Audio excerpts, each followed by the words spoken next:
에스더서 지난 금요일 날 마지막 내용이었는데요. 중에서 두 구절을 가지고 같이 하나님 말씀 나누려고 합니다. 에스더서 9장 21절, 22절 우리 같이 한번 읽고 시작하겠습니다. 21절 제가 읽고 22절 같이 읽도록 하겠습니다. 한 규례를 세워 해마다 아달월 14일과 15일을 지키라. 22절을 읽겠습니다. 시작. 이날에 유다인이 대적에게서 벗어나서 평안함을 얻어 슬픔이 변하여 기쁨이 되고 애통이 변하여 길한 날이 되었으니 이 두 날을 지켜 잔치를 베풀고 즐기며 서로 예물을 주며 가난한 자를 구제하게 하라. 유대인들이 제일 좋아하는 절기가 이 부림절입니다. 그 유대인 발음으로는 푸림이라고 하는데요. 우리 한글로 이제 부림이라고 썼는데 푸림절을 제일 좋아합니다. 제비 뽑아서 하만이 유대인들을 다 죽이기로 한 날이 거꾸로 유대인들이 승리를 얻고 영광을 얻은 날이 되었기 때문입니다. 그래서 유대인들이 만약에 유대인들에게 중요한 절기들이 많이 있는데 다 없어지고 한 개만 남는다고 하면 이 푸림절이 남을 것이다 할 정도로 좋아하는 절기입니다. 그런데 이 절기가요, 과거의 한 이벤트로 끝나면은 생명력을 점점 잃어가게 됩니다. 그런데 하나님은 이 SS에 나온 대로 정확한 시간에 정확한 방법으로 지금도 일하고 있습니다. 유대인들은 역사상 이와 같은 부림절을 또 경험하고 또 경험해서 작은 부림절이라고 해서 이 하만이 전 세계 유대인을 다 멸하려고 했던 것을 구원했던 이 경험이 작은 영역들에서 이루어진 일들이 있어서 작은 부림절들이 좀 있습니다. 예를 들어 대표적인 게 푸림타카라는 절기인데요. 이거는 언제 일이냐고 하면 1741년도에 헤브론 땅에 살고 있는 유대인들, 근데 이미 그때는 뭐 이스라엘 땅이 아니잖아요, 그죠? 그 유대인 공동체에게 그 땅의 지배자가 엄청난 세금을 부과하고 정한 날까지 세금을 못 낼 때에는 전부 죽이거나 전부 노예로 삼겠다고 했는데 유대인들은 도저히 감당할 수가 없었습니다. 그래도 유대인들이 그 안식일에 그 회당에 모여서 예배를 드리고 창문을 여는데 창문을 열다가 우연히 금화가 펑 떨어졌는데 금화가 정확하게 그 지배자가 요구한 세금의 액수하고 똑같아가지고 한 명도 죽지 않고 살아난 일이 있어서 푸림타카라고 이렇게 해서 지키는 날도 있습니다. 우리 삶도 마찬가지입니다. 한번 따라하겠습니다. 하나님은 실수가 없으십니다. 하나님은 정확하십니다. 우리 신앙생활 하면서 또 같이 공동체로 하나님 섬기다가 실수 없이 정확하게 수치의 날을 구원의 날로 바꾸시는 하나님을 또 경험하고 또 경험하게 될 것입니다. 자, 그런데 이렇게 우리가 매번 경험하는 경험 말고요, 우리 인생에서 정말 영원한 푸림절, 이 부림 사건이 하나 있습니다. 우리 모두는요, 사실 멸망할 날이 정해져 있습니다. 우리 개인이 개인의 죄를 지고 수치 가운데 죽어야 할, 사실은 우리 개인이 십자가 질 날이 있습니다. 그런데요, 이 모든 십자가를 다 거두어 예수께서 당신이 십자가 지실 때 십자가 지심으로 말미암아, 여러분, 나는 나의 죽음의 날이, 나는 하나님 앞에 서는 심판의 날이, 여기 보니까요, 대적에게서, 사단의 참소와 정죄에서 벗어나, 한번 따라하겠습니다. 평안함을 얻어. 내가 죄인임에도 불구하고 내가 죽는 날, 내가 심판대에 서는 날, 나의 십자가의 자리가요, 나 정말 평안합니다. 또 따라하겠습니다. 슬픔이 변하여 기쁨이 되고, 저의 장례식이 내가 죄인이고 연약함에도 불구하고 나 정말 기쁠 것입니다. 또 따라하겠습니다. 애통이 변하여 길한 날이 되었으니. 여기 길한 날이라는 단어는 좀 이제 느낌이 잘 안 오죠. 원어로는 토브라는 단어인데 무엇이냐고 하면 이제 보통 번역은 선하다라고 번역되는데 창조 목적을 다 이룬 상태를 이야기합니다. 나를 향한 하나님의 소명을 다 이룬 상태를 토브라고 하는데요. 그날 애통의 날이 아니라 소명이 다 이루어진, 잘하였도다 착하고 충성된 종아, 내가 선한 싸움을 싸우고 달려갈 길을 마치고 믿음을 지켰다고 인정해 주시는 그 날이 될 것이다 라고 이렇게 고백할 수 있는 것은 예수 그리스도의 십자가 사건이 여러분들 모두의 죽음과 멸망과 수치의 십자가가 이렇게 기쁨의, 평강의, 그리고 완성의 십자가로 바꾸어 주셨기 때문입니다. 그래서 우리는요, 이 불임절과 같이 여기 보니까요, 한번 따라하겠습니다. 잔치를 베풀고 즐기며, 유대인들 이 불임절에 아주 진짜 뻑적지근하게 잔치를 베풉니다. 우리에게 이미 예수 그리스도 십자가가 우리 인생의 수치와 멸망의 날을 영광과 구원의 날로 바꾸어 주셨으니 불임절을 지켜야 하는데요. 여러분들 정말 잔치를 베푸고, 여기 즐기며라는 단어는요, 원어로는 아주 크게 기뻐한다는 뜻인데요, 아주 크게 기뻐하는 것이 우리의 인생이 되어야 합니다. 예수님이 세상에 오셔서 처음 행하신 기적이 가나 혼인잔치에서 이루어졌습니다. 이것은 주님께서 우리를 잔치를 회복시켜주기 위해서 오셨다는 것입니다. 모르는 사정 모르는 이야기 하지 마세요. 내 삶에 얼마나 고통이 많다고요. 예, 그렇습니다. 가나 혼인잔치에 포도주가 떨어져서 잔치가 파장이 날 뻔했는데요, 아십니다. 오셔서 물로 포도주를 만드셔서 진짜 잔치가 베풀어지게 하신 주님. 여러분들 오늘 우리 이날 우리 에스더서를 이제 마쳤지만 우리 개인적으로 적용한다는 게 무엇이겠습니까? 다시 한번 따라하겠습니다. 잔치를 베풀고 기뻐하겠습니다. 또 한 가지는요, 여기 구체적으로 그날 해야 될 일이 있는데요, 여기 두 가지가 있습니다. 한번 따라하겠습니다. 서로 예물을 주며, 원어에서 예물은요, 여기 몫이라고 되어 있는 것인데 음식을 이야기합니다. 서로 음식을 이렇게 선물을 이렇게 대접을 하는 것을 이야기합니다. 두 번째 뒤에 보니까요, 한번 따라하겠습니다. 가난한 자를 구제하라. 원어의 뜻은 구제는 아니고요, 가난한 자에게 선물을 주라 이런 뜻인데요. 그래서 지금도 불임절이 되면 유대인들이 하는 일이 두 가지입니다. 첫째는요, 음식을 준비하는데 한 개만 준비하면 안 됩니다. 예를 들면 잡채만 준비한다 이러면 안 됩니다. 일단 최소한 두 가지 이상을 준비를 해가지고요, 2명 이상한테 가서 서로 예물을 주라, 그러니까 음식을 주라고 그랬으니까 가져가서 전달하는 거, 이걸 한 가지 하고요. 또 한 가지를 뭘 하냐고 하면 가난한 사람한테 선물을, 그것도 2사람 이상에게 선물을 준비해서 찾아가서 선물을 주는 것, 이게 불임절을 지키는, 잔치를 즐기는 방법입니다. 우리 말씀대로 믿기 때문에 오늘 우리 서로 예물을 주며 그랬는데, 이게 이제 음식이라고 그랬잖아요, 그죠? 오늘 공교롭게도 우리 공동체에 잔치가 있습니다. 여러분들 점심 때 메뉴가 잡채랑 불고기, 불고기, 잡채랑 불고기, 제가 기억했습니다. 그리고 소박이, 거기다가 떡하고 과일하고, 맞죠? 예, 그렇게 준비되어 있습니다. 일단 여기 서로 음식을 주는 거, 이것은 이미 준비가 되어 있습니다. 맛있게 드시고요. 오늘 불임절 그 말씀이 지났는데 잔치가 있습니다. 뒤에 한번 그 원어대로 한번 따라하겠습니다. 가난한 자에게 선물을 주라. 가난한 자에게 선물을 주라. 이 구제라고 되어 있는 단어는 사실 구제하고 아무 상관없고요, 마타나라는 단어인데 선물이라는 단어입니다.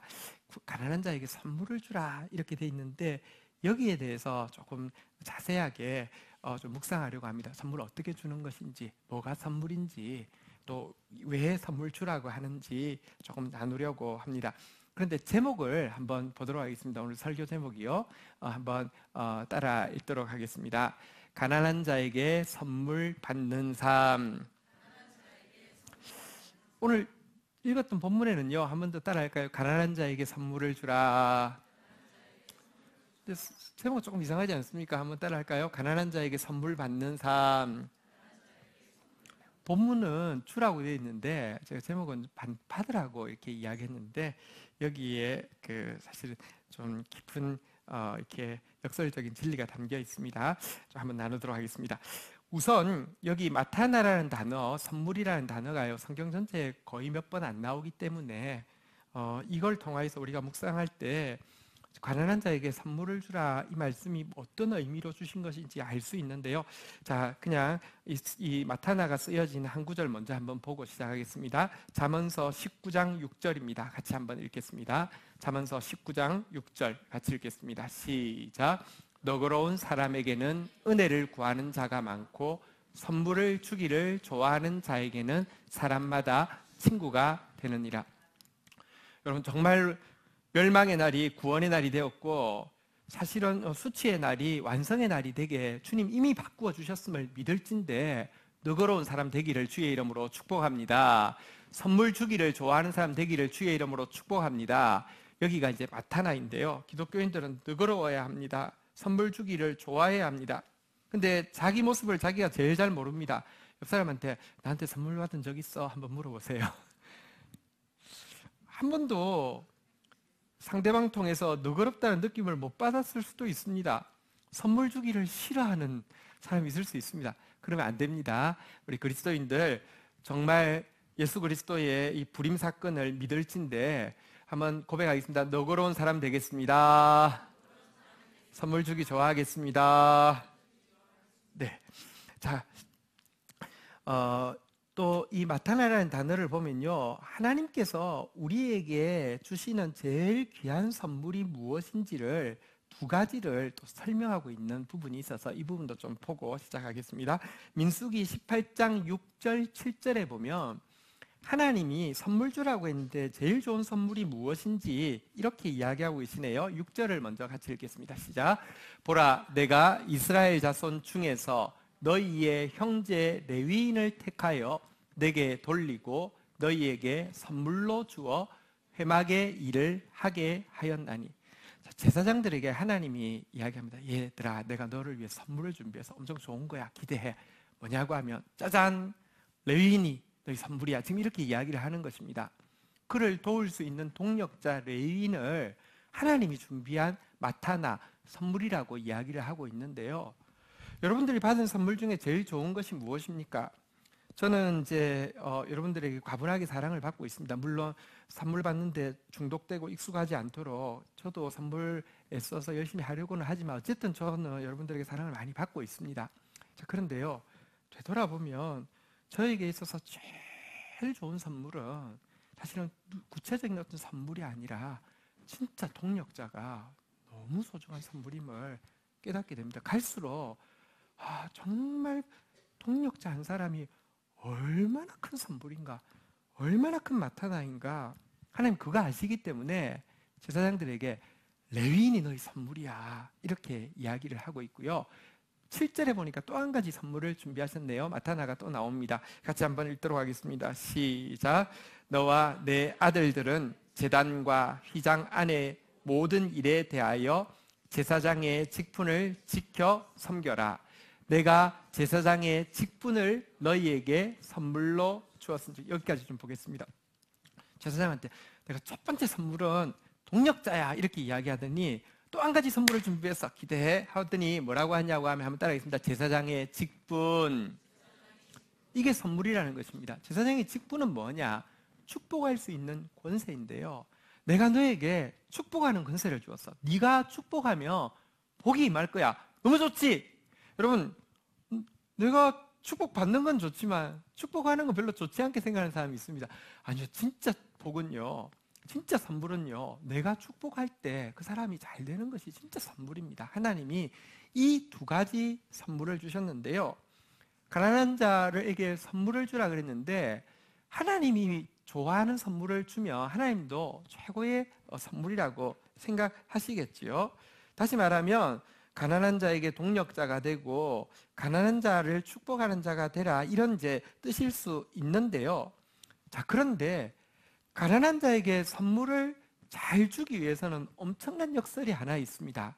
그것은 가난한 자에게 선물을 잘 받아야 한다는 것입니다. 무슨 말씀인지 좀 설명을 드리겠습니다. 성경에 한 구절이 아주 난해한 구절이 있습니다. 시편 68편 18절에 보면 마타나라는 단어가 나오는데 해석하기가 좀 어렵습니다. 주께서 높은 곳으로 오르시며, 이제 예수님을 이야기합니다. 예수님께서 승리하시고 승천하셔서 오르실 때에 사로잡은 자들을 취하시고 사단을 결박하시고요. 묶으셨다 이 말입니다. 꼼짝 못하게 하셨다는 것입니다. 그 다음에 보니까요. 한번 따라하겠습니다. 선물들을 사람들에게서 받으시며 사단을 딱 결박해 놓고는요. 선물을 사람들에게 받았다 이렇게 되어 있습니다. 뒤에 나오는 단어 반역자들에게도 받으신 이 말은 뭐 좀 더 정확하게 해석하면 반역자 같은 사람들에게 죄인인 우리에게서 선물을 받으신다 이렇게 이야기하고요. 그 선물을 받으시는 이유가 무엇이냐? 하나님이 그들과 함께 계시기 때문이라. 조금 더 정확한 번역은 하나님이 우리와 함께 하고 싶어서 선물을 받으신다 이렇게 되어 있습니다. 하나님이 선물을 받는 겁니까? 우리가 선물을 받는 겁니까? 하나님이 선물을 받는다고 되어 있죠. 다시 이야기합니다.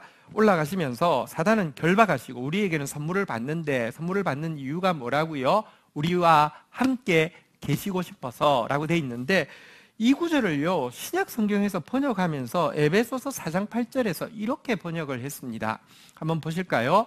그러므로 이러기를 그가 위로 올라가실 때에 승천하실 때에 사로잡혔던 자를, 워낙 사단은요 결박되어 있었는데 우리가 범죄함으로 말미암아 풀려나와서 제멋대로 행패를 부렸잖아요.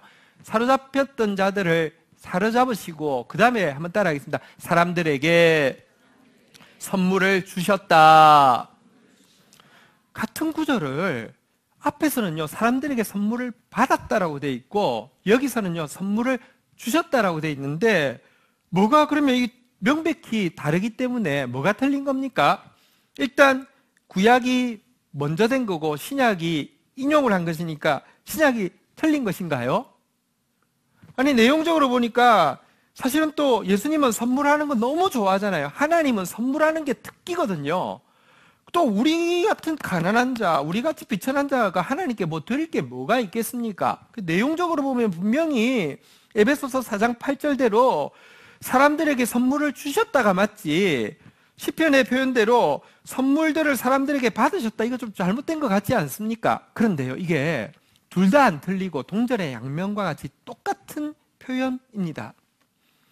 선물은 예수님께서 우리에게 주시는 것이 맞는데 여러분 선물을 예수님께서 우리에게 주시기 위해서 예수님은 우리로부터 선물을 받으셨습니다. 생각해 보십시오. 예수님께서 이때 이 세상에 태어날 때 우리가 태어난 상태를 핏덩이라고도 표현하잖아요. 그죠? 핏덩이 같을 때에 동방박사들로부터 선물을 받았습니다. 사실은 그것 때문에 바로 피난 생활을 할 때 이집트 비참한 피난 생활을 할 수 있는 그것을 팔아서 생활했을 것입니다. 예수님께서 십자가 지시기 전에 모든 제자들이 예수님의 속마음을 알지 못하고 누가 높으니 아무도 그의 속마음을 알지 못해서 정말 고독 가운데 파르르 떨고 계실 때 오직 한 사람 베다니의 나사로의 여동생 마리아가 그 속마음을 헤아리고 나드 향유를 준비해서 부을 때 그 선물을 너무 좋아하시면서 기꺼이 받으신 분이 예수님이십니다. 여러분 선물을 우리에게 잘 주시는 분이 예수님이신데 동시에 우리에게 선물을 잘 주시기 위해서 예수님은 선물 받는 것을 이 세상에서 받으셨습니다. 우리 같은 연약한 자들에게서 우리같이 가난한 자들에게서 선물을 받으셨습니다. 아니 선물을 받으시는 게 아니라 그냥 평생 이 땅에 계시면서 선물 받으셨습니다. 누가복음 7장 34절에 보면 예수님의 이 땅의 삶을 이렇게 표현합니다. 너무 재밌습니다. 같이 한번 읽도록 하겠습니다. 읽겠습니다. 시작. 인자는 와서 먹고 마시매 너희가 말이 보라 먹기를 탐하고 포도주를 즐기는 사람이요 세리와 죄인의 친구로다 하니. 여러분 진짜 예수님은 이 세상에 살면서 먹고 마셨습니다. 성경에 잡수시다라는 표현이 있습니다. 먹는다는 말을 좀 존칭을 한 거죠. 21번이 나오는데 그중에 15번이 예수님한테 쓰였습니다. 혼자 다 드셨습니다. 정말 먹고 마셨습니다. 생각해 보십시오. 예수님이 이 세상에 오셔가지고 이 세상에 왜 이렇게 죄악될까? 이 세상에 왜 이렇게 비참할까? 아니 그 당시 예수님은 유대인으로서 그 로마 식민지 상태에 왔는데 지난주에 보았듯이 여러분 로마 사회는 동성애라는 게요 그냥 대놓고 하고 있었습니다. 낙태라는 거 여자애를 뭐 낳으면 바로 그냥 낳은 상태에서 뭐 짐승 밥으로 주는 거는 상식이었습니다. 이 세상에 이렇게 생명을 이렇게 비참하게 하고 있는 거, 이거 어떻게 해야 돼? 주님께서 막 인상 쓰고 살지 않았습니다. 주님은 세상에 그런 줄 다 아심에도 불구하고요, 먹고 마셨습니다. 그랬더니요, 사람들이요 막 비방했습니다. 먹기를 탐하고 포도주를 즐긴다고, 완전히 그냥 파티 광이라고 이렇게 이야기했습니다. 그런데 이 잔치는 주로 누가 초청했을까요? 여기 나와 있죠. 한번 따라하겠습니다. 세리와 죄인. 세리와 죄인들이 초청했습니다. 그러면 사실 이 세상에 죄인 아닌 사람 어디 있습니까? 단지 죄인인 줄 아는 죄인일 뿐이죠. 그 가난한 자의 초청을 받으시고요, 가서 기꺼이 그들에게 선물을 받으시고요, 그들과 함께 즐기셨고요. 그 결과 한번 따라하겠습니다. 죄인의 친구.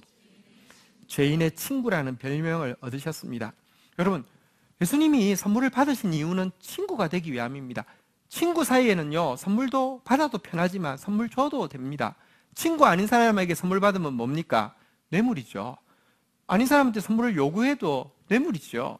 그런데 친구 사이에는 선물 주고 받아도 됩니다. 예수님께서 우리에게 진짜 선물 주시고 싶어서 가난한 우리에게 선물을 받으셨다, 이렇게 지금 표현하고 있는 것이고요. 그 결과 우리의 친구가 되어서 전부를 선물로 주셨다, 이렇게 이야기하고 있는데요. 사실 제가 하나님께서 생각하시는 제일 귀한 선물 두 가지가 동력자이고 또 축복하는 사람이라고 했는데, 동력자이면서 축복하는 사람을 한 단어로 요약하면 친구라고 할 수 있습니다. 친구만큼 동력이 되며 친구만큼 축복이 되는 사람이 어디 있습니까? 여러분들 주보에 보면 제가 헬렌 스타이너 라이스라는 사람의 시를 한 편을 조금 좀 표현을 다듬어서 실어 놓았습니다. 한번 들어보시겠습니까? 제목은요, 벗은 하나님의 선물이라는 제목입니다. 뒤에 에어컨 좀 틀어주세요. 한번 읽겠습니다. 우리 하늘 아버지께서 보내시는 크고도 영광스러운 선물 중엔 사랑하는 벗을 얻는 우정의 선물도 끼어 있으니, 초조하고 근심 가득한 이 고뇌의 세상에서 마음을 짓누르는 잡다한 일로 남몰래 앓는 가슴 터놓고 서로 나눌 벗이 누구나 필요하다네. 그저 아는 사이가 아니라 정말 서로를 아는 그 누군가. 왠지 사랑하고 믿을 수 있는 벗의 넉넉한 가슴엔 선하신 하나님의 긍휼과 지혜, 평화와 이해가 깃들어 있어 어려울수록 애틋한 우정을 서로에게 더하시나니, 위로를 바랄 때 어루만지는 정다운 손길을, 부드러이 귀 기울이기를 바랄 때 연민과 공감하는 가슴을 우리는 얻으리라고 알고 참벗을 구한다네. 하나님께서는 참벗들에겐 영의 사귐을 주시나니, 때로는 한마디 말 없어도 벗들의 생각은 서로 합하고 그 느낌마저 닮은 양 한다네. 이런 벗, 이런 친구, 이런 동력자, 이런 축복이 어디 있겠습니까? 오늘 불임절을 잘 지키기 위해서 잔치할 뿐만 아니라 가난한 자에게 선물을 주라고 했는데요, 또 가난한 자에게 선물을 잘 주기 위해서는 가난한 자의 선물을 받을 수 있어야 한다고 이야기했는데요, 우리 이 시간 좀 나한테는 그런 가난한 친구가 있는지 생각해보는 시간을 가지겠습니다.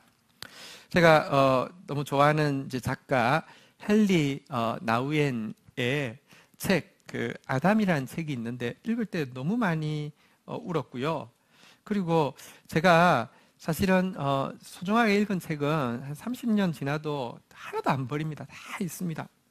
근데 이 책은 너무 좀 특별하게 짜내서 우리 성탄절 같은 때 선물 교환할 때 뭐 소중한 선물 뭐 가져오세요. 그런데 뭐 사는 것보다는 제 생각에는 너무 소중해서 플로잉을 한 것 같아요. 그래서 없어졌는데 어젯밤에 아담 생각이 너무 나서 없어진, 그러니까 하도 옛날 일이어서 잘 기억은 안 나지만 없어진 게 거의 90% 확실함에도 불구하고 새벽 2시 반에 제가 이제 설교 준비를 하다가 교회에 다시 와가지고요, 1시간 동안 서재에서 어디 있나 기도하는 마음으로 없을 줄 알았는데 그냥 제가 뭐 저한테 컴퓨터 상에 자료는 있지만 그 느낌 때문에 와서 그냥 기도하는 마음으로 없을 줄 알지만 하나님 하나님 뜻이면 찾게 해주세요 하면서 이렇게 1시간 동안 이제 3시 반까지 찾다가 다시 집으로 들어간 일이 있습니다.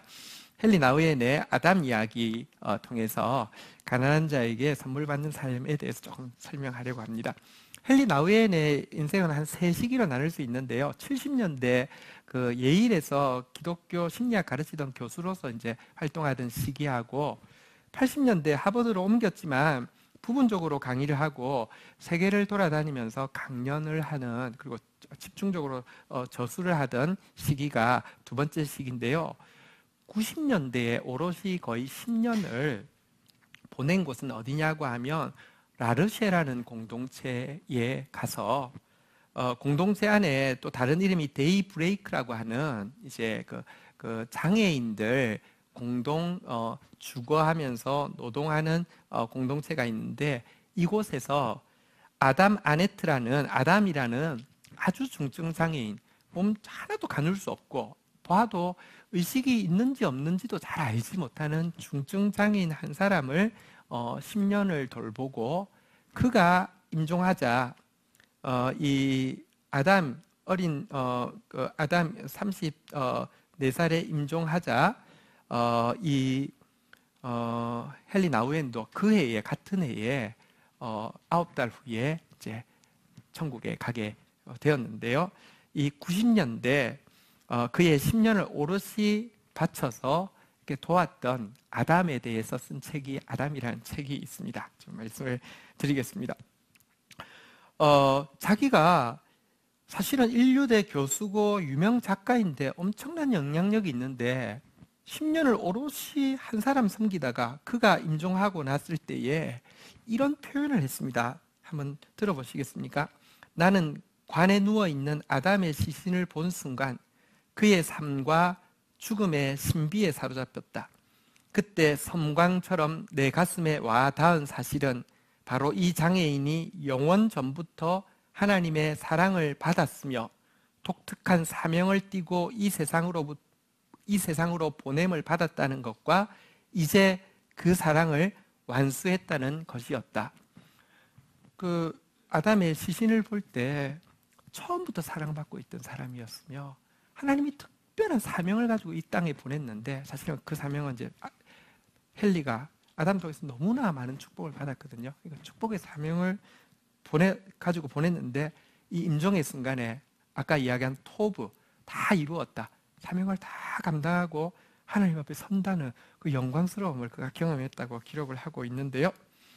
사실 그러나 그가 이곳에 와 있는 것에 대해서 그의 친구들은 정말 이해할 수 없어 했고요. 아니 이런 데에서 찾아와서 보고는 이런 데서 시간을 허비하고 있다는 사실에 대해서 혼란스러워했고요. 분노하는 친구들도 많았습니다.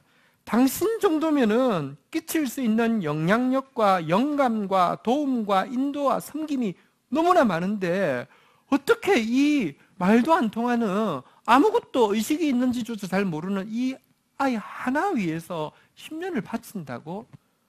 이렇게 할 정도로 이해하지 못했고요. 실은 이것은 헨리 나우엔도 마찬가지였습니다. 짱바니에라는 이 라르체 공동체 이제 그 출발한 사람의 부탁을 받고 그럼 내가 가서 좀 돕지요 하고 들어왔는데요. 자기 자신한테도 계속 이런 질문을 해야만 했습니다. 왜 나한테 그 사람은 이 일을 하라고 요청했지? 아니 나는 미쳤다고 왜 그 요청을 받아들여서 여기 와 있지? 내가 지금 이 집에 와서 하고 있는 일이 뭐지? 매일 나한테 이 엄청난 양의 시간과 노동을 요구하는 얘는 누구지? 이 집에 있는 사람 중에서 어쨌든 장애인을 돌보는 데는 내가 제일 스킬이 없는데 가장 능력 없는 나한테 이 집에 와 있는 장애인 중에서 제일 도움을 많이 필요하는 하필이면 이 아담을 왜 나에게 부탁했지? 자기도 초창기에 너무너무 힘들어 했습니다. 아담을 맞는 일의 일과가 저녁 9시에 끝나게 돼 있는데 저녁 9시가 다가오면요. 어쨌든 이 시간은 내가 지켜서 끝내고 이 시간 이후에 내가 해야 될 일을 할 수 있다는 희망 때문에 그때 되면 막 손이 빨라지기 시작하는데, 옷을 입히거나 옷을 벗길 때 이건 그냥 뭐 전쟁인 거죠. 빨리 막 이렇게.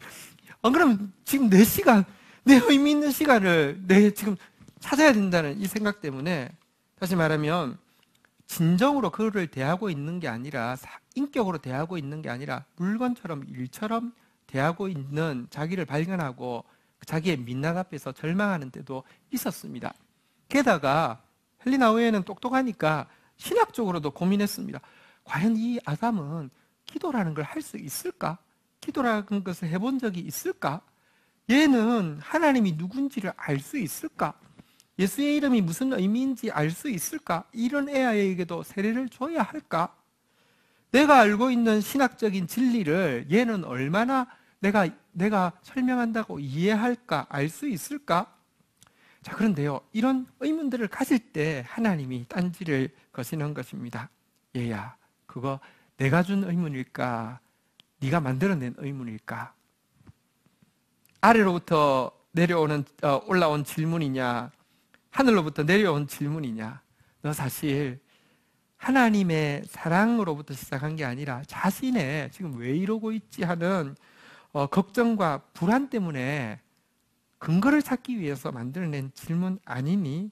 라고 하면서 그제서부터 하나님의 질문이 그를 사로잡기 시작했습니다. 너는 아담이 기도할 수 있는지 없는지 궁금하다고 했는데 내가 묻자. 너는 아담이 너를 기도로 이끌 수 있도록 너 자신을 맡기고 있니? 너는 아담이 하나님을 알까? 알 수 있을까? 의문을 가졌는데 거꾸로 너에게 물을게. 너는 아담의 얼굴을 통해서 나의 얼굴을 볼 수 있니? 이렇게 질문하기 시작했고요. 그 시간이 한 주, 두 주, 한 달, 두 달 지나자 점점 헨리 나우에는 아담과 보내는 시간을 사모하게 되었고, 전세가 역전되어서 아담이 헨리 나우엔의 스승이 되어서요, 자기도 여전히 삶의 광야에서 혼란 가운데 헤매고 있는데 자기를 도리어 아담이 영적으로 이끌어주는 느낌을 받게 되었다는 것입니다. 아니, 그 이상이었는데요. 그와 함께하고 있으면요, 물론 자기가 돌보는 일은 자기가 아담에게 하고 있지만 그를 통하여서 자기 내면 속으로 사랑의 목소리를, 하나님의 사랑의 목소리를 듣는 시간이 되었고, 진짜 순수한 선물, 진짜 묵상의 시간을 가지게 되었고요. 하나님의 거룩한 존재의 현존을 느끼게 되었다, 이렇게 이야기하고 있습니다. 지금 제가 라르세이 공동체의 그 이야기를 하고 있는데요. 제가 찍은 사진을 좀 보여드리겠습니다. 여기 위에 이제 라르쉐라고 되어 있죠. 중간에 그림이 하나 있습니다. 뭐 같습니까? 방주죠. 그래서 라르쉐라는 것은 방주라는 뜻입니다. 밑에 데이브레이크, 이제 여명이라고 되어 있는데, 이것은 다음 사진 한번 보여주시죠. 그곳에 가면 이렇게 그 공장이 있는데요. 이곳에서 우리 장애인들이 그 나무 관련 제품들을 만드는 일입니다. 물론 아담은 이 일을 또 전혀 할 수 없는 장애이긴 한데요. 그런데 거기서 이제 주로 만드는 제품이 의자 같은 것인데요. 한번 그다음 한번 사진 보여주실까요? 예, 글자를 지워주시고요. 이게 이제 헨리가 주로 앉는 의자에다가 위에 장애인들이 글자를 새겨놨습니다. 여러분 잘 보이시지 않을 텐데요. Beloved 헨리라고 되어 있고요. 그러니까 헨리 앉는 의자에 여기다 십자가의 사람도 이렇게 달려 있기도 하고, 교회 앞에 사람도 있고, 뭐 꽃도 있고, 해도 있고, 이런 의자가 있고요. 자, 그런데 그 헨리가 그곳에서 어쨌든 이제 아담을 돕는 일을 하게 됐는데, 이제 그가 내면이 변하고 나서의 글을 제가 한번 좀 읽어드리도록 하겠습니다. 한번 좀 들어보시겠습니다. 예수님은 권세와 힘을 가지고 오신 것이 아니다. 그분은 연약함의 옷을 입고 오셨다. 나는 아담이 제2의 예수님이라고 말하는 것이 아니다. 오히려 나는 예수님의 연약함 때문에 아담의 극도로 연약한 삶을 최고의 영적 의미가 있는 삶으로 바라볼 수 있게 되었다고 말하는 것이다. 이해가 되시죠? 아담에게서는 자기를 채우려는 마음의 산란함이나 집착, 그리고 야망이 거의 없었다. 따라서 아담은 하나님 앞에서 마음을 비우는 영적 훈련을 할 필요가 없었다. 소위 그의 장애가 그에게 이런 선물을 준 것이다. 대부분의 사람은 아담을 불구자로 보았다. 우리에게 줄 것이 거의 없고 가족과 공동체와 사회의 짐만 되는 존재로 말이다. 그러나 그가 그런 식으로 여겨지는 한 그를 통하여 계시될 예수님의 진리는 숨겨진 채로 있을 것이다. 인생은 선물이다. 우리 각 사람은 독특하며 우리의 이름은 처음부터 그에게 아신바되었으며 우리를 만드신 그분의 사랑을 받고 있다. 불행히도 우리는 우리 사회로부터 다가오는 너무 크고 끈질기며 강력한 메시지의 영향을 받는다. 그것은 우리가 겉으로 드러나는 모습과 가진 것 그리고 성취해낼 수 있는 것으로 사랑받는 존재임을 증명해야 한다고 믿도록 하는 것이다. 우리는 이 생에서 무언가 해내야 할 일에 몰두해 있으며 우리를 자유롭게 하는 진리 곧 우리의 처음과 끝에 대한 진리를 이해하는 데 너무 느리다. 우리 처음부터 사랑받았고요. 끝에 길한 날, 다시 말하면 토부, 예수님 때문에 이미 다 완성했다고 이야기하실 것인데요. 잘 모른다는 것입니다. 아담은 이런 세상적인 일들을 할 필요가 없었다. 마음 깊은 곳에서 그가 사랑받는 자임을 알았기 때문이다. 나는 내가 한 일과 얼마나 많이 이루어낼 수 있을지에 대해 염려하는 동안 아담은 내게 행위보다 존재가 더 중요합니다 라고 선포하고 있었다. 나는 다른 사람이 나에 대해 어떤 말을 하는지 몰두해 있을 때 아담은 내게 조용히 이렇게 말했다. 사람의 칭찬보다 하나님의 사랑이 더 중요합니다. 나는 내가 나의 개인적인 성취에 관심을 쏟고 있을 때 아담은 내게 혼자 하는 것보다 함께 하는 것이 더 중요합니다 라고 나를 일깨워 주었다. 그는 바로 삶 그 자체로 내가 접한 인생의 진리를 가장 철저하게 증거해 주었다. 이렇게 기록을 하고 있습니다. 에피소드 한 가지만 더, 아담에 나오는 에피소드 한 가지만 더 말씀드리고 정리를 하려고 합니다. 어느 날 이 데이브레이크에 리무진이 하나 딱 들어오는데 누가 봐도 이것은 거의 김정은급 리무진이 하나 쫙 들어왔습니다. 사실 위치가 굉장히 외진데 있거든요. 캐나다하고 미국 접경이고 캐나다 쪽인데요. 너무 외진데인데 리무진이 들어와서 저런 차는 우리 여기 들어올 일이 없는데, 그런데 차가 한 대 들어왔습니다. 그리고 여자분이 이제 내렸습니다. 캐시라는 여자분이 내려서 헨리 나우엔이 이제 나가니까 저는 캐시라고 합니다. 여러분의 도움이 필요해서 왔습니다. 이렇게 자기를 소개했습니다.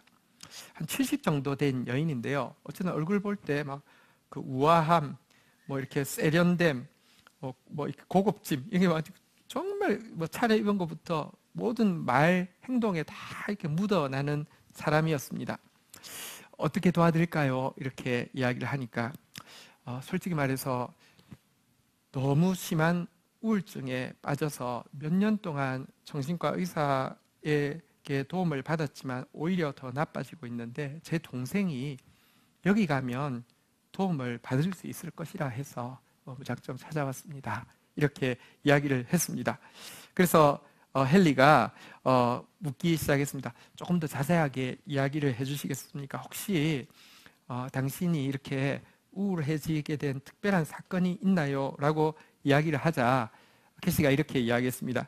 예, 당신에게 이상하게 들릴지 모르지만 하면서 이야기를 시작하는데 지금부터의 내용은 이상하게 들리는 것이 아니라 재수없게 들릴 겁니다. 왜 우울한지 이야기를 이렇게 했습니다. 나는 뉴욕타임즈 사회란에 대통령과 영부인으로부터 백악관 오찬에 초대받은 사람의 명단에 내가 없다는 사실 때문에 우울합니다. 이렇게 이야기가 시작됩니다. 일단 그 이야기를 듣자 헨리 나우엔이 이제 어떻게 해볼 수가 없잖아요. 그래도 제가 대통령께 전화해가지고 좀 초청하라고 하겠습니다. 이럴 수 없는 문제잖아요, 그죠? 계속해서 말을 시작합니다.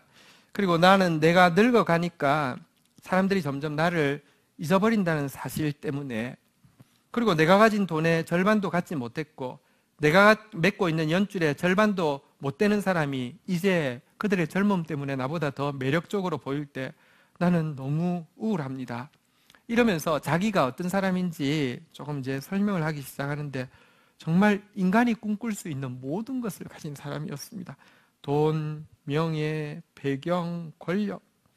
그러나 이야기를 하는 내내 느껴지는 것은 정말 단 한 사람이라도 자기를 자기로서 사랑하는 사람이 있을지에 대해서 초조해하며 의심해하는 정말 가난한 진짜 작은 한 사람이라는 것도 느껴졌습니다. 그래서 헨리가 이야기했습니다. 캐시, 당신 존재 자체로 너무 훌륭하십니다. 지금까지 이야기하는 태도나 이런 자세 자체가 너무 훌륭하십니다. 그냥 존재 자체로 훌륭하다고 믿으면 안 되겠습니까? 라고 하니까 눈물을 흘리면서 이야기합니다. 모르겠어요. 나는 나를 둘러싸고 있는 이 모든 것이 다 없어졌을 때 또 그저 한 사람 캐시로서 사랑받을 수 있을지 자신이 없어요. 아니, 나는 나를 둘러싸고 있는 이 모든 것이 없어진다고 하면 나는 내가 누군지도 모르겠어요. 이렇게 이야기를 했습니다. 그런데 그 이야기를 할 때 그 말에 우울함이 얼마나 깊던지 훅 나와서 헨리도 갑자기 확 우울해지기 시작했습니다. 사실 아담을 만나서 세상 명예 뭐 이거 다 버리고 있음에도 불구하고 여전히 마음속에, 여러분 우리 속에 이 마음이 죽어야 없어지지 어떻게 다 없어지겠습니까? 이러고 있는데 진짜 그 많은 걸 가진 여인이 그렇게 이야기하니까 자기도 그래, 사람들이 내가 써놓은 글, 내 이름, 내 이런 것들을 하나 다 빼고 벌거벗은 내 모습대로 과연 나를 사랑할까? 라고 생각할 때 자기도 갑자기 우울해지고 도저히 상담이 되지를 않고요. 할 말이 없어졌습니다. 자기 역시 지금 캐시와 이야기를 하면서 그녀의 부에 대해서 너무 감동을 받았고요. 명성에 대해서 너무 감동을 받고 있었기에 그녀로부터 무언가를 기대하는 다른 사람들과 전혀 다를 바가 없다는 생각도 드니 상담이 진행이 안 되는 것이었습니다. 한숨을 쉬다가 한 가지 생각이 나서 이렇게 이야기를 했습니다. 혹시 아담을 한번 만나보시겠습니까? 그렇게 이야기를 했습니다. 이유는 단순합니다. 아담은 그녀에게 돈을 요구하지 않을 겁니다. 그녀의 명성에 대해서 알지도 못할 거고 관심도 없을 것입니다. 그녀에게 뭐 무슨 감사의 표시를 요구하지도 않을 겁니다. 다시 제안을 했습니다. 실은 아담과 그의 형제들이 이제 저녁 식사를 하는데, 그러니까 그 같이 있는 장애인들이 그 자리에 참여하시지 않겠습니까? 이렇게 물었습니다. 그러자 캐시가 또 교양 있는 여자잖아요. 이런 거 있잖아요. 자기보다 훨씬 비참한 사람을 보면 조금 위로가 될 수 있잖아요. 그죠? 아마 그런 차원에서 이야기 하나 보다 그래서 네, 당신의 가난한 사람들을 가서 보겠어요. 이렇게 해서 그리로 가게 되었습니다. 근데 문제는 헨리가 자기는 지금 상담해 줄 게 없으니까 안 가고요. 혼자 보냈습니다. 그곳에는 5명의 장애우들이 같이 있었는데요. 일단 아담과 아담급의 중증 장애인, 그러니까 전혀 아무것도 못하는 사람, 이게 2사람이 있었고요. 나머지 한 사람은 심한 내성마비를 이제 앓고 있는 한 사람, 그리고 한 사람, 제일 멀쩡한 사람은 이제 다운 증후군. 다운 증후군 아시죠? 키도 작고 이렇게 얼굴도 이렇게 돼 있는 친구 아시죠? 또 말이 엄청 많은 다운 증후군 친구 존이라는 친구 한 사람이 있고요. 그 다음에는 80세 할아버지인데 정서장애를 심하게 앓고 있는 할아버지, 이 5명이 있는 밥 먹는 자리가 생각만 해도 전쟁 같지 않겠습니까? 이게 왜냐하면 2사람은 또 이들이 먹여야 되고, 게다가 뭐 이렇게 그 다운 증후군 존은 굉장히 활발해가지고 또 말을 엄청 수다를 많이 떨 것이고, 정서장애에 있는 할아버지도 계시고, 근데 그 자리에 그냥 캐시를 그냥 보냈습니다. 왜냐하면 내가 정직하게 아무것도 할 수 없기 때문에 그냥 보냈습니다. 시간이 조금 지났는데 안 와서 엄청 불안하기 시작했습니다. 이렇게 귀한 분을 거기 보냈어도 내가 잘한 건가? 조금 지나서 저녁 9시나 되어서 캐시가 식사를 마치고 돌아왔습니다. 그런데 돌아왔는데 그녀는 조금 전까지 그렇게 우울했던 그녀의 모습은요, 얼굴에서, 표정에서, 말투에서 하나도 없어지게 되었습니다. 너무너무너무 행복해 하는 겁니다.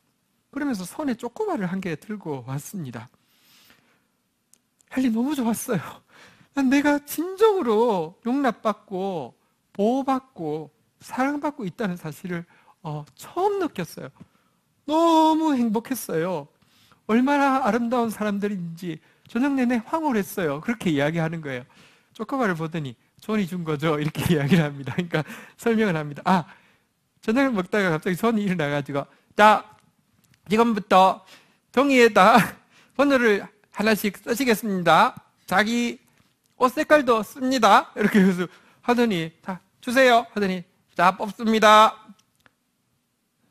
캐시 당첨! 쪼꼬바를 가져와서 그거를 주었습니다. 지금 이거는요, 존이 저야 돈 많겠는데 저기 좀 붙어서 그게 아니라 손님이 왔다고 손님 대접한 겁니다. 그 쪼꼬바를 받았는데 그 쪼꼬바 하나에 세상에 이런 행복을, 이런 선물을 처음 받아본 겁니다. 너무너무너무 행복해 하면서요, 쪼꼬바 주면서 키스까지 뽀뽀를 하고 이렇게 쪼꼬바를 준 것입니다. 자, 그런데요, 이 쪼꼬바 하나 받고 변화되어진 캐시가 떠나서 이제 갔는데 8년 후에 죽게 되었는데요. 병들어 죽게 되었는데 그 사이에 질병도 심했고요. 또 여러 가지 관계에서나 여러 가지 아픔들이 있었지만 절대 과거의 침체로 돌아가지 않았다고 합니다. 그녀가 헨리 나우엔에게 전화를 걸면 자주 이렇게 이야기를 했다고 합니다. 이젠 이전과 같은 침체는 다시는 없습니다. 내 안에 하나님에 대한 새로운 믿음이 생겼습니다. 내 모습 이대로를 사랑하시는 하나님의 사랑이 내 속에 있습니다. 그 가난한 자를 통해서 받은 그 사랑이요, 정말 귀한 사랑. 진짜 그들이 친구가 되었고요, 동력자가 되었고요, 축복이 되고 나니까 여러분 상상하지 않아도 그녀가 죽기 전에 그녀에게 있는 것을 통해서 또 얼마나 많은 가난한 자들을 섬기는 삶을 살았을지는 어렵지 않게 상상할 수 있을 것입니다. 사진을 2장 더 보여드리겠습니다. 헨리 나우엔의 무덤입니다. 공동묘지에 있는 것인데 여기 보면 이제 헨리 나우엔이라고 써 있고요. 조그맣게 이제 몇 월 며칠에 이제 태어났고 몇 월 며칠에 죽었다 이렇게 돼 있는데요. 저랑 같이 이제 그곳에 간 분이 안내를 하신 분이 찾아보라고 했습니다. 그래서 이제 헨리 나우엔 무덤이 뭘까 막 찾았는데요. 공동묘지가 이렇게 있으면 꽤 큰 공동묘지인데요. 아무리 찾아도 안 보이는 거예요. 그러니까 못 찾겠다고 하니까 못 찾을 줄 알았다고, 못 찾는다고 이야기하더니 어디 있냐고 하면 이 끝이 테두리를 나무로 심어놨을 거 아닙니까? 이렇게 그 섹타를 구별하기 위해서 나무 끝자락에 가니까 이게 있는데 저 뒤에 나무 보이시죠? 끝자락에 이게 있는데 이게 얼마나 크기냐고 하면 밑에 인형 보이십니까? 천사들 인형 있죠. 여러분 그 서양에 가면 모든 집에 그러니까 서양 사람들 주로 그런 게 많습니다. 크기가 저게 어느 정도냐고 하면 딱 한 이 정도 됩니다. 문 앞에 있는 인형. 요러면 십자가 크기가 가늠이 되시죠. 한 이 정도 오는 조그마한 십자가입니다.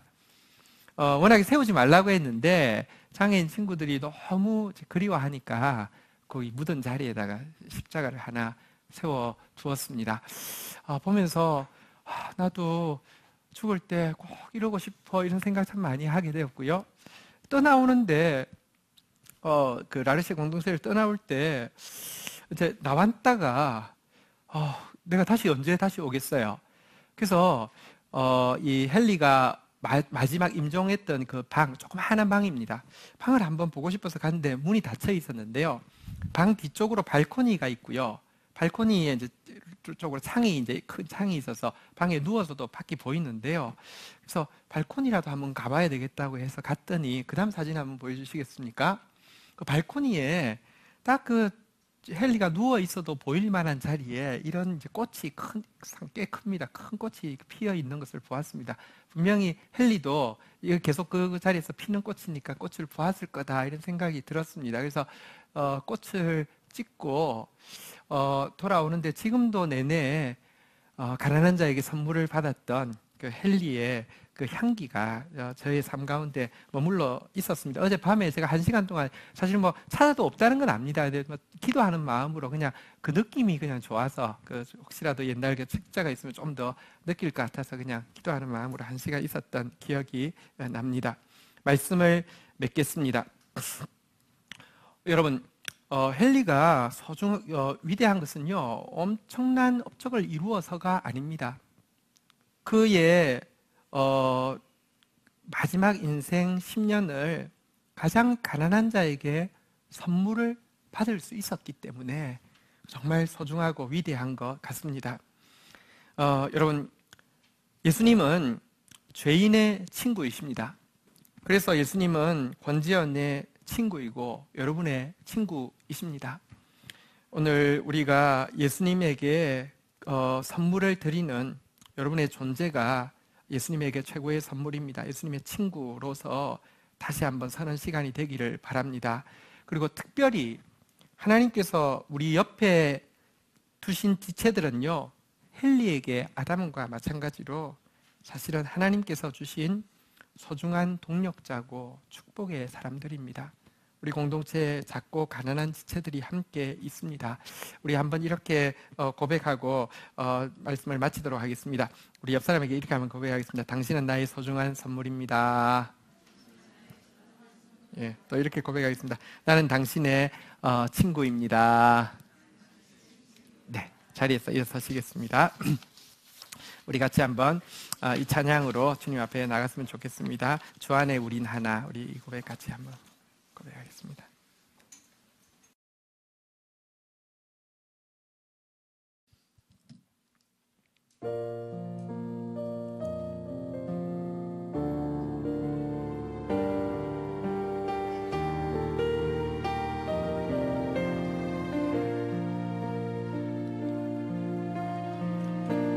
주 안에 우린 하나. 모습은 달라도 예수님 한 분만 바라네. 사랑과 선행으로 서로를 격려해 따스함으로 보듬어가리. 주님 우리 안에 함께 하시니 형제 자매의 기쁨과 슬픔 느끼네. 내 안에 있는 주님 모습 보네. 그분 기뻐하시네.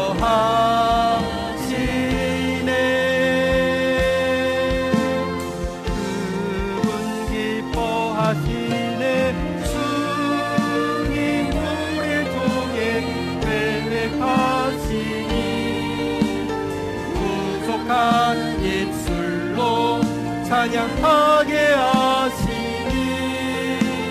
주님 우리를 통해 계획하시니 너를 통해 하실 일 기대해. 우리 한 번 더 고백하며 나가도록 하겠습니다. 주 안에 우린 하나. 주 안에 우린 하나. 모습은 달라도 예수님 한 분만 바라네.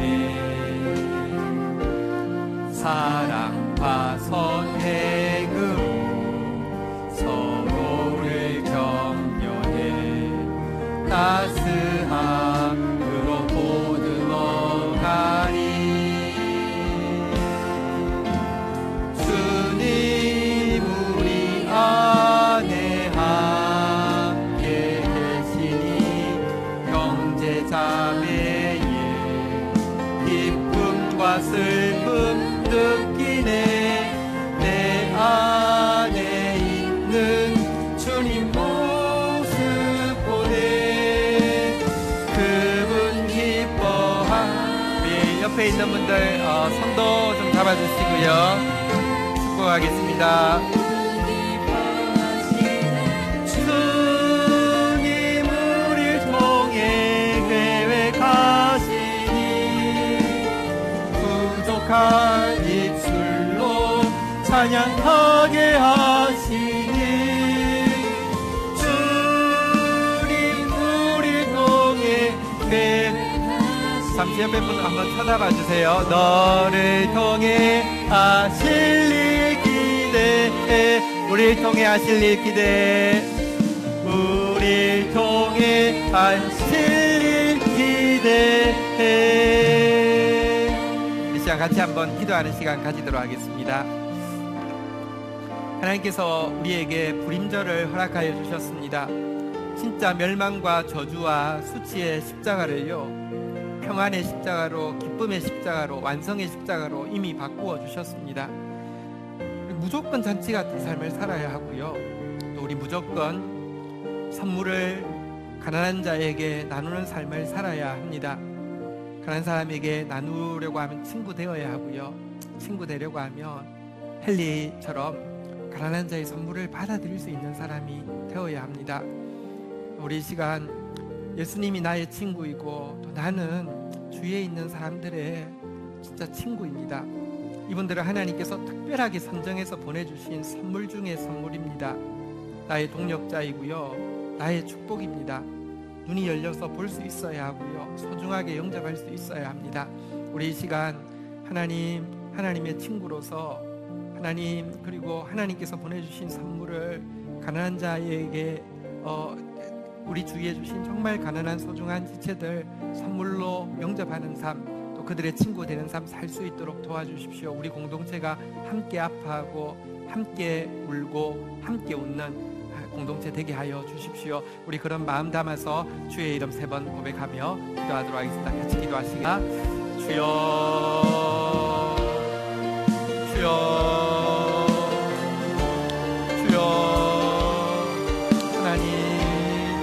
하나님, 내 모습 이대로를 살아가시는 주님 앞에 내 존재가 하나님의 아버지 하나님이여 친구로서 살아가는 그런 삶임을 잊지 않게 하여 주시고 친구로서 드려지는 인생 되어지게 하여 주시옵소서.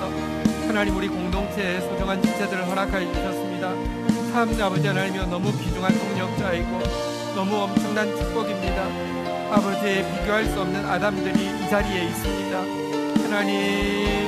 하나님 소중하게 영접하게 하여 주시고 아버지 하나님이여 그들을 통하여서 하나님이여 큰 선물들을 받고 있사오며 또 발견하는 자 되어지게 하여 주시며 그들의 친구로서 함께 서는 자가 되어질 수 있도록 주님께서 역사하여 주시기를 간절히 간구하고 소원합니다. 불을 좀 켜주시고요. 간단하게 할 일이 있어서 조금 축하하도록 하겠습니다. 아까 잔치가 오늘 있다고 했는데요, 실은 잔치는 우리 공동체 소중한 지체인 우리 이제 보현 자매, 우리 현필 보현 가정의 둘째 정우 이렇게 돌입니다. 근데 돌잔치를 그냥 밖에서 하지 않고 교회 식구들에게 음식 대접했으면 좋겠다 해가지고 주방에다가 이제 돈을 보내와가지고 아까 준비한 음식들을 다 준비하게 되었습니다. 우리 실은 보현이 10년 전에 이제 교회에 그냥 이제 양말 이렇게 판매하러 왔다가 이렇게 따뜻하게 맞아주어서 그냥 이 교회 다니겠다고 하면서 지금 너무 거리가 먼데요. 지금 10년째 너무 잘 다니고 있는데요. 벌써 우리 첫째 정연이도 잘 크고 있고 둘째 정우도 돌이 되었습니다. 그래서 오늘 돌잔치 대신에 하는 거여서 우리 정우 안고 나오면 사진을 한 개 찍어줘야 돼서 뒤에 사진기가 준비되어 있습니다. 우리 앞에 나오면요, 정우 안고 우리 현필 씨도 나오시죠? 정연이는 지금 영화부에 있나요? 예. 현필 씨도 나오세요. 네. 사진 하나 찍어주려고 하는데 그래, 정연이도 나오는구나. 자, 사진 하나 찍어주려고 하고요. 우리 사진 찍을 때 당신은 사랑받기 위해 태어난 사람, 그거 한번 좀 나누겠습니다. 실은 오늘 불임절 잔치가 있는 날인데, 그래, 올라오세요. 그럼 사진 밑에가 좋을 거예요. 왜냐면 이제 조정 상관없겠구나. 그러면 예. 밑에 세팅을 해놔가지고 우리 정우, 우리 축복하는 마음으로 일어서셔서 당신은 사랑받기 위해 태어난 사람 한번 좀 불러주시면 그 시간에 우리 또 사진 찍고 우리 축복하겠습니다. 네.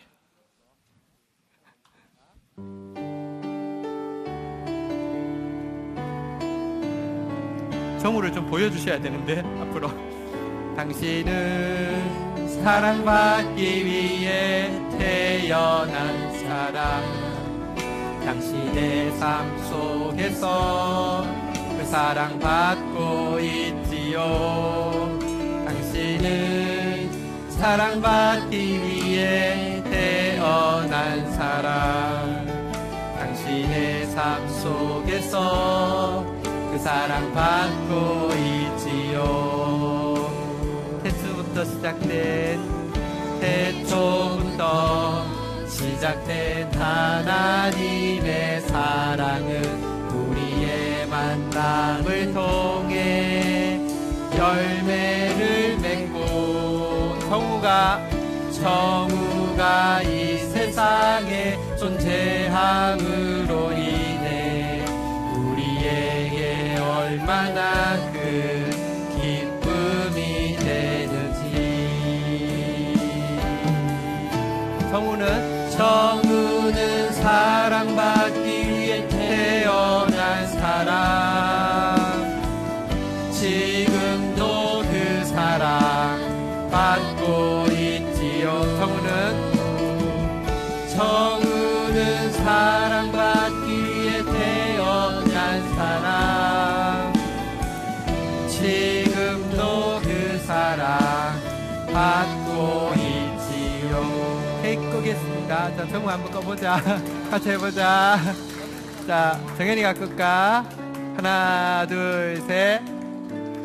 하나, 둘, 셋. 좀 더 가까이 와야 돼. 예, 잘했습니다. 하시고요. 네. 예.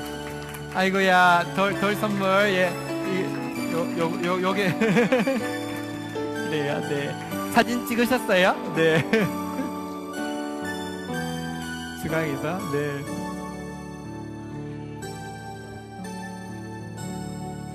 네. 감사합니다. 박수 한번 해주시죠. 여기 가지고 들어가는 거 좀 도와주세요. 네.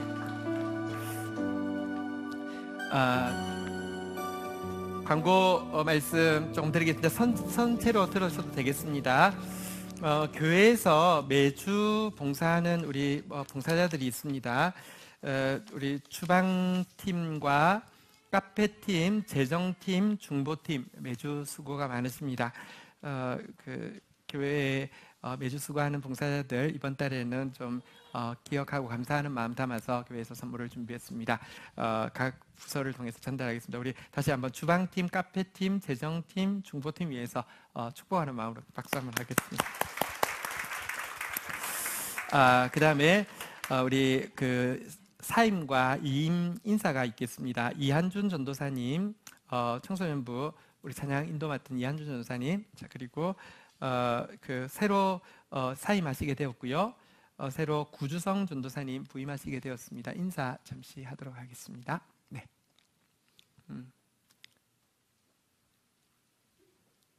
네. 우리 이한준 전도사님 일산 임마누엘 교회 전임 사역지가 생겨서 이동하게 되었습니다. 아쉽지만 또 가서 사역 잘 하실 수 있도록 축복해 주십시오. 박수하겠습니다. 그리고 새로 차양팀과 중보 청소년부 맡기 위하여서 구주성 전도사님 새로 부임하셨습니다. 환영해 주십시오. 네. 자, 예, 네, 자리로 들어가시겠습니다. 그리고 너무 아쉽긴 한데요.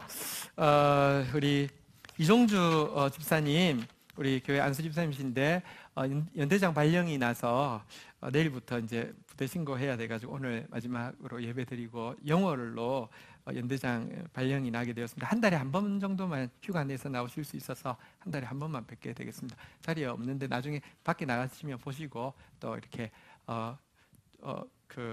축하해 주시고요. 가끔 우리가 영월로 넘어가야 될 것 같습니다. 박수 한번 하겠습니다. 네. 저는 내일 출발해서 미얀마 현지 지도자들 이제 우리 스파크 교육 시키는 일로 갑니다. 거리가 좀 멀기도 하고 일정이 무척 많습니다. 한 15시간 정도 강의를 해야 돼서 좀 시간이 많고요. 익숙하지 않은데 영어로 또 해야 돼가지고 기도가 필요합니다. 건강하게 잘 다녀올 수 있도록 기도해 주십시오. 내가 하나님이라면 하나님께서 우리 일 해주시겠다고 말씀하셔서 갑니다. 기도해 주시기 바랍니다. 우리 축복하도록 하겠습니다. 우리 눈 떠서 받는 거 아시죠? 자, 축도하겠습니다. 여호와는 내게 복을 주시며 너를 지키시기를 원하며 여호와는 그 얼굴을 내게 비추사 은혜 주시기를 원하며 여호와는 그 얼굴을 내게로 향하여 드사 평강 주시기를 원하노라.